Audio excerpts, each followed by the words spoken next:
power, respect, absolute control. When you run the most dangerous syndicate in New York, you expect everyone to bow. But Dominic Costa never anticipated that his biggest humiliation and greatest obsession would come from a fat waitress in a cramped Manhattan restaurant who spoke his mother tongue flawlessly. Fluorescent lights buzzed mercilessly in the back kitchen of Trattoria Bellini, casting a harsh glare on the chaotic dinner rush. Chloe wiped a bead of sweat from her forehead with the back of a flour-dusted wrist. At 240 pounds, the physical toll of a double shift in a high-end, fast-paced Italian restaurant was no joke. Her thick thighs chafed beneath the cheap black fabric of her uniform skirt, and her lower back throbbed with a dull, persistent ache that she had long ago learned to ignore. She was undeniably fat, a fact she carried with a mixture of quiet acceptance and the occasional sharp sting of societal judgment. But what Chloe lacked in conventional runway-ready aesthetics, she made up for in sheer, unstoppable competence. Navigating the cramped spaces between tables, Chloe balanced 3 scalding plates of veal ossobuco on her left arm and a massive tray of antipasti in her right hand. She knew the menu backward and forward. More importantly, she knew the neighborhood. Trattoria Bellini wasn't just a place for wealthy tourists on Fifth Avenue. It was a known neutral ground for some of the city's most ruthless men. Tonight, the air in the main dining room was entirely sucked out by the arrival of a single party. Dominic Costa didn't walk into rooms, he claimed them. Heir to the Costa family, a syndicate with deep, bloody roots tying back to the old-world Cosa Nostra in Palermo. Dominic was a man sculpted from violence and expensive tastes. He wore a custom-tailored charcoal Brioni suit that clung to his broad shoulders, his dark hair slicked back impeccably.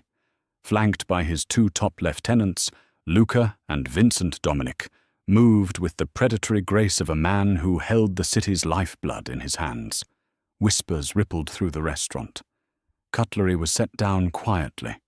Diners suddenly found their own shoes deeply fascinating, terrified of making accidental eye contact.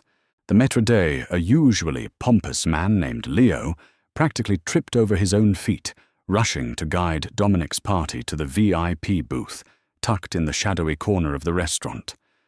Chloe was assigned to their section. "Don't mess this up, Chloe." Leo hissed, his face pale and slick with nervous sweat as he intercepted her near the espresso machine. "That's Costa, Dominic Costa. If his wine is poured wrong, or if his steak is overcooked, he won't just leave a bad Yelp review. He'll burn this place to the ground with us inside it." "I know who he is, Leo," Chloe replied, her voice steady. She grabbed a fresh cloth, adjusted her apron over her wide hips, and took a deep breath. She wasn't intimidated by men in expensive suits. She had spent a decade of her childhood in a small coastal town near Catania, Sicily, living in hiding with her late father, a disgraced forensic accountant who had crossed the wrong people. She knew the Mafia. She knew their posturing, their unspoken rules, and most importantly, she knew their language. Approaching the table, Chloe kept her expression perfectly neutral. Dominic sat at the center of the booth, leaning back against the red leather, casually twirling a heavy silver lighter between his long fingers. Luca and Vincent flanked him, their eyes scanning the room like hawks. "Good evening, gentlemen," Chloe said, producing a notepad. "Welcome to Trattoria Bellini. Can I start you off with some sparkling water or a bottle from our reserve list?" Dominic didn't look up immediately.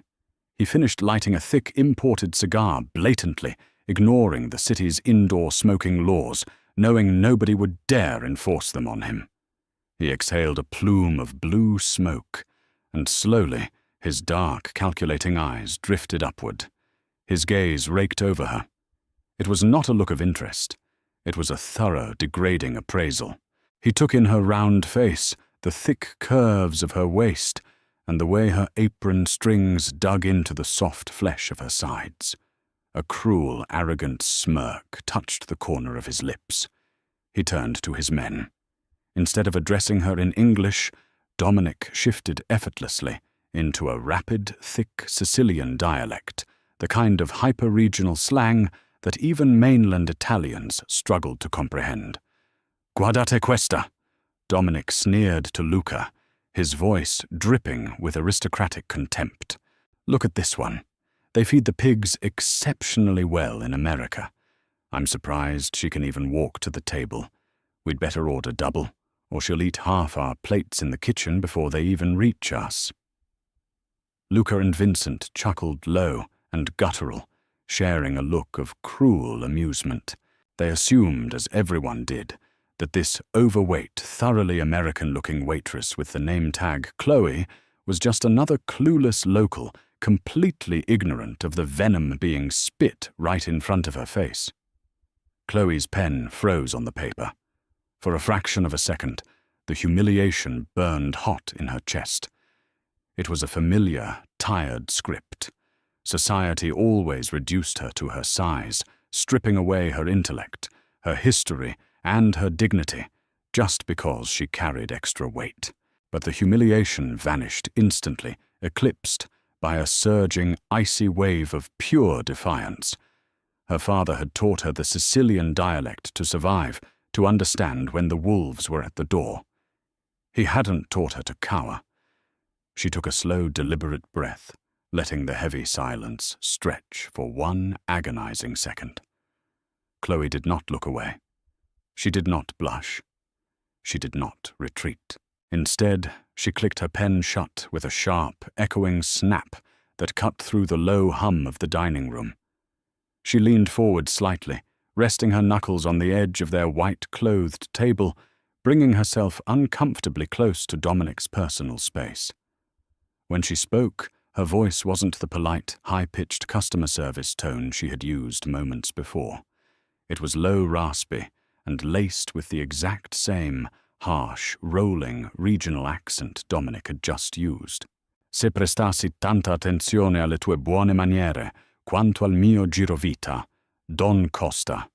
Chloe fired back her Sicilian absolutely flawless, the rolling R's, and clipped vowels hitting the air like pistol shots. "If you paid as much attention to your manners as you do to my waistline, Don Costa, you wouldn't be eating at a table by the kitchen door like a peasant." The effect was instantaneous.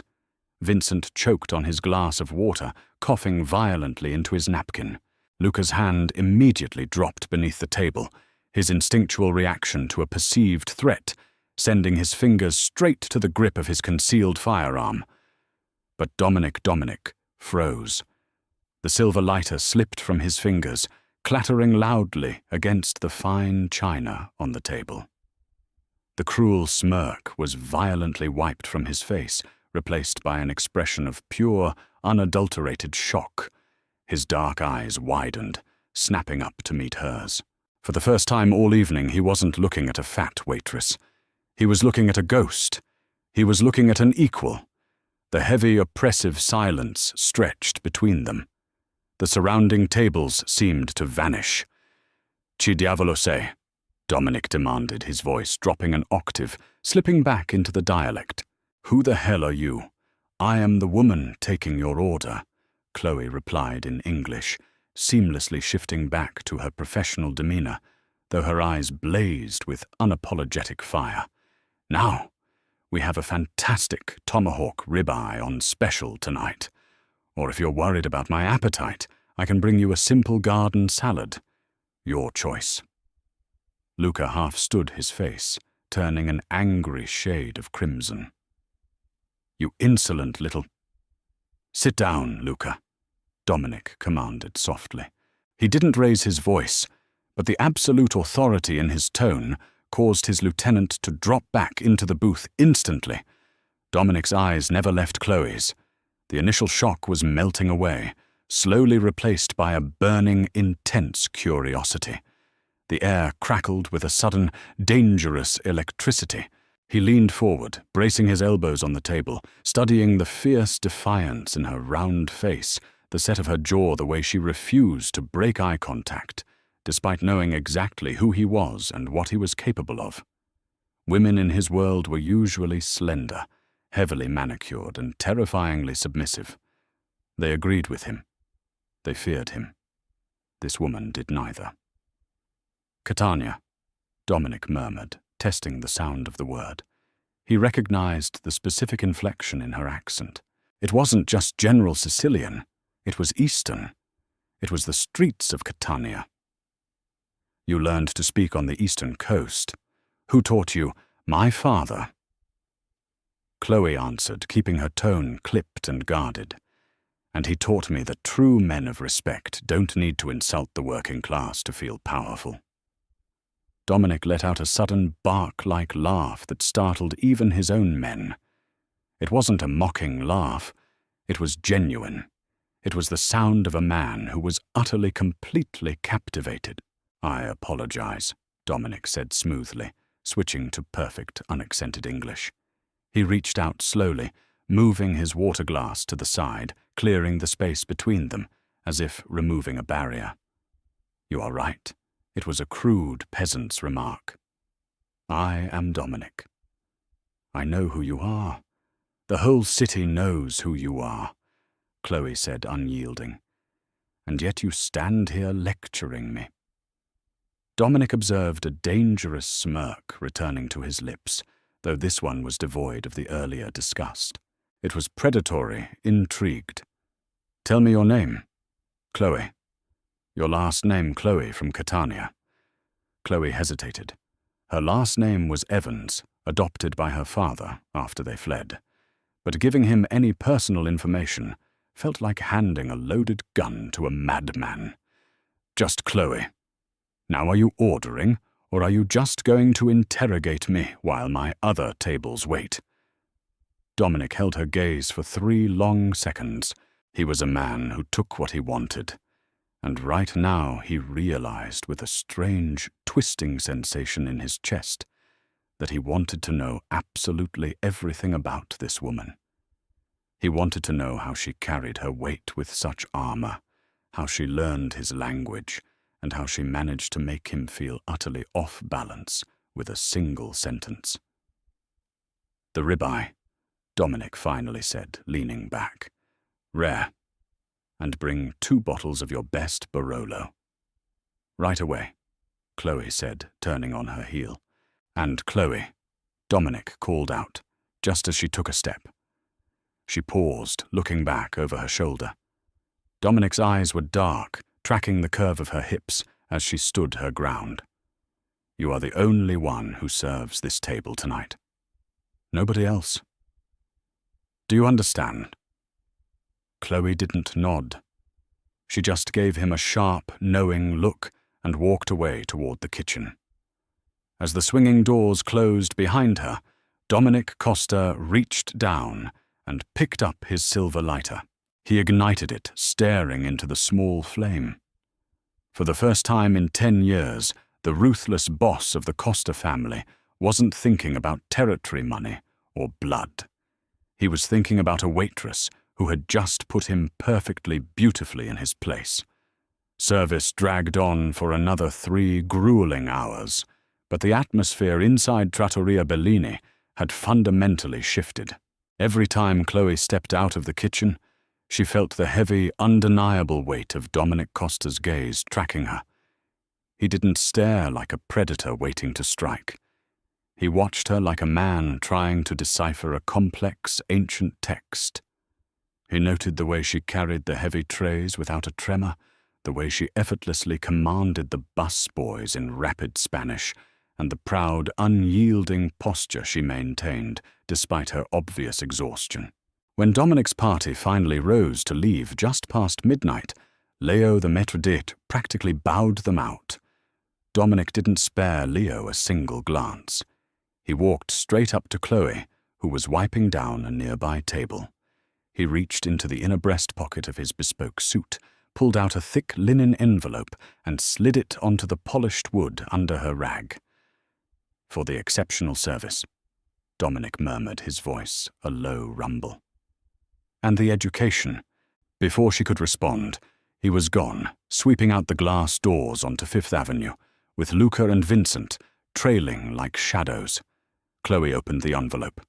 Inside was a stack of crisp $100 bills, easily $5,000, and a sleek black business card with a single gold-embossed phone number on it.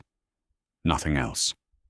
By 2 a.m., the restaurant was locked, and Chloe stepped out into the biting chill of a New York November. Rain had begun to fall in icy, stinging sheets, slicking the pavement of West 46th Street. She pulled her worn wool coat tightly around her generous curves, exhausted to her very bones. Her apartment in Astoria, Queens, felt like 1,000,000 miles away. A sleek, midnight black Lincoln Navigator suddenly idled to the curb beside her, its tires hissing against the wet asphalt. The tinted rear window rolled down with a soft mechanical hum, revealing Dominic Costa in the dimly lit leather interior. "Get in, Chloe," he said. It wasn't a request, it was a statement of fact. "I take the N train, Don Costa. I don't get into cars with the syndicate," she replied, gripping her oversized tote bag, the rainwater, already flattening her hair against her cheeks. "It's pouring and the N train is stalled at Queensboro Plaza due to a signal failure." Dominic countered, opening the heavy door from the inside. "I am not asking you to join the family. I am offering a woman who works on her feet all night a dry ride home. Do not insult my hospitality twice in one evening." Chloe hesitated. Her feet were screaming in agony, and the cold was seeping through her shoes. With a heavy sigh that conveyed her immense reluctance, she climbed into the sprawling back seat, bringing a gust of cold rain with her. The door clicked shut, enveloping her in the rich scent of fine leather, expensive cologne, and danger. "Astoria," she told the driver through the partition, not looking at Dominic. As the SUV smoothly merged into the desolate late-night traffic, the silence between them was thick and charged. Dominic poured 2 glasses of amber liquid from a crystal decanter, built into the console, offering one to her. She took it cautiously. "Evans is a fake name," Dominic stated quietly, staring out the window at the blurred city lights. "I had Vincent make a few calls while we ate our ribeye. Chloe Evans doesn't exist before 2012. But a girl named Chloe Rossi, daughter of Andrew Rossi, vanished from Catania right around that time." Chloe's blood turned to absolute ice. The glass in her hand trembled. Andrew Rossi, her father, the brilliant forensic accountant who had discovered $3 million missing from the Lucchese family's offshore accounts, only to realize the theft was an inside job by a treacherous underboss. To save his life and hers, Andrew had stolen the ledgers as insurance and fled to America. He had died of a heart attack 2 years ago, taking the location of the ledgers to his grave. "If you know who I am," Chloe whispered, her voice tight with suppressed terror, "then why am I still breathing? The Lucchese family has a bounty on the Rossi name." Dominic turned his head slowly, his dark eyes locking onto hers in the shadowy cabin. "Because the Lucchese family are animals, and I am a businessman, and more importantly, because I do not care about a dead man's ledgers. I care about the woman who stood up to me." He shifted closer, erasing the distance between them on the wide bench seat. He reached out his large, warm hand, gently taking the trembling glass from her fingers and setting it aside. His gaze dropped to her waist, then back up to her eyes. "You carry a heavy burden, Chloe," Dominic said softly. "You hide in plain sight, making yourself invisible in a city that only values thin, fragile illusions. But you are not an illusion. You are substantial. You are brilliant. You are real." To her shock, his hand came to rest lightly on her thick thigh, a gesture not of aggression, but of profound reverence. He wasn't disgusted by her size. He was captivated by her gravity. "I don't need your protection," Chloe said, though her voice wavered at his touch. "You don't," Dominic agreed, a fierce smile playing on his lips. "But you are going to let me court you anyway." 3 weeks passed, and the underworld of New York City quietly began to shift on its axis. Dominic Costa was relentless. He didn't send her superficial bouquets of roses. He sent her things she actually valued. First, it was a first-edition copy of an Italian cookbook she had mentioned in passing. Then it was a deed to a small, struggling bakery in Brooklyn that had belonged to a friend of her late father, the mortgage mysteriously paid off in full. He visited Trattoria Bellini every Tuesday and Friday, sitting in her section, speaking to her in rapid-fire Catanian dialect, slowly peeling back the layers of her defensive armor. Chloe found herself falling for the ruthless mob boss. Beneath the violence and the bespoke suits, Dominic was an intellect who matched her own. He respected her mind, and in the dark, quiet corners of his penthouse overlooking Central Park, he worshipped her body with a devastating, consuming passion that made her forget every cruel insult she had ever endured about her weight. But not everyone was enchanted by the new arrangement. Luca, Dominic's fiercely traditional lieutenant, viewed Chloe as a massive liability. He couldn't fathom why the Don was obsessed with an overweight working-class waitress who happened to be the daughter of a marked man. To Luca, Chloe was a spy, a Lucchese plant waiting to destroy the Costa Empire from the inside. On a Tuesday night when Trattoria Bellini was closed for renovations, funded entirely off the books by Dominic, Chloe was alone in the kitchen, testing a new recipe for ricotta cannoli. The heavy steel door at the back of the alley groaned open. Chloe didn't turn around immediately, assuming it was the night delivery driver. "Put the flour by the walk-in.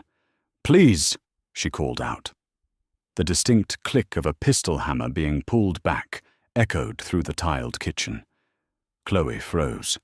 She turned slowly to see Luca standing by the prep tables, his silencer-equipped Glock pointed directly at her chest. His face was twisted in a mask of pure hatred. "The boss has lost his mind," Luca spat, stepping further into the fluorescent light. "He's weak. He's letting a fat, worthless rat from Catania dictate his moves. The Lucchese family reached out to me today, Chloe. They know you're alive. They know who your father was. They offered us a truce new territory in Brooklyn if we just hand you over." Chloe's heart hammered against her ribs, but the survival instincts her father had beaten into her flared to life. She didn't scream. She slowly wiped her flour-covered hands on her apron, and Dominic said no. Chloe deduced, keeping her eyes locked on Luca's weapon. "Dominic told them to go to hell," Luca snarled. "He's going to start a war over you, a war we can't afford. So I am going to fix this. I am going to put a bullet in your head, dump you in the East River, and tell the boss the Lucchese's got to you first." "Luca," Chloe said, her voice dropping into that icy, commanding Sicilian tone she had used on her very first night. "You are making a colossal mistake. You think my weight makes me slow. You think my apron makes me helpless." "I think you talk too much," Luca snapped, raising the gun. Chloe didn't wait for him to pull the trigger. With terrifying speed, fueled by pure adrenaline, her hand shot out, grabbing a massive, searing hot cast-iron skillet resting on the industrial stove beside her. In one fluid motion, she hurled the heavy pan and the pool of boiling duck fat inside it, directly at Luca's face. Luca screamed a horrific gurgling sound as the boiling oil caught him across the eyes and neck. The gun went off wildly, the bullet shattering the espresso machine behind Chloe in an explosion of ceramic and steam. Blinded and in agonizing pain, Luca dropped the weapon, clawing at his blistered face. Chloe didn't hesitate. She grabbed a solid wooden rolling pin from the counter, closed the distance, and swung it with all her considerable weight, cracking it hard against the side of Luca's knee. He collapsed to the floor, whimpering, utterly neutralized by the woman he had just called a worthless rat. The back door suddenly slammed open again. Dominic burst into the kitchen, his own weapon drawn, his chest heaving with Vincent right behind him. He had tracked Luca's phone, suspecting a betrayal, but he expected to find a tragedy. Instead, Dominic froze in his tracks. The scene before him was straight out of a Renaissance painting of vengeance. Luca was writhing on the floor, groaning in agony. Standing over him, breathing heavily, flour dusting her face, and a massive wooden rolling pin clutched in her hand like a scepter was Chloe. She was completely unharmed, her dark eyes blazing with a ferocity that took Dominic's breath away. Vincent lowered his gun, his mouth hanging open in sheer disbelief. He looked at the 240-pound waitress, then down at the seasoned mafia hitman crying on the floor. Dominic slowly holstered his weapon. A slow, dark, incredibly proud smile spread across his face.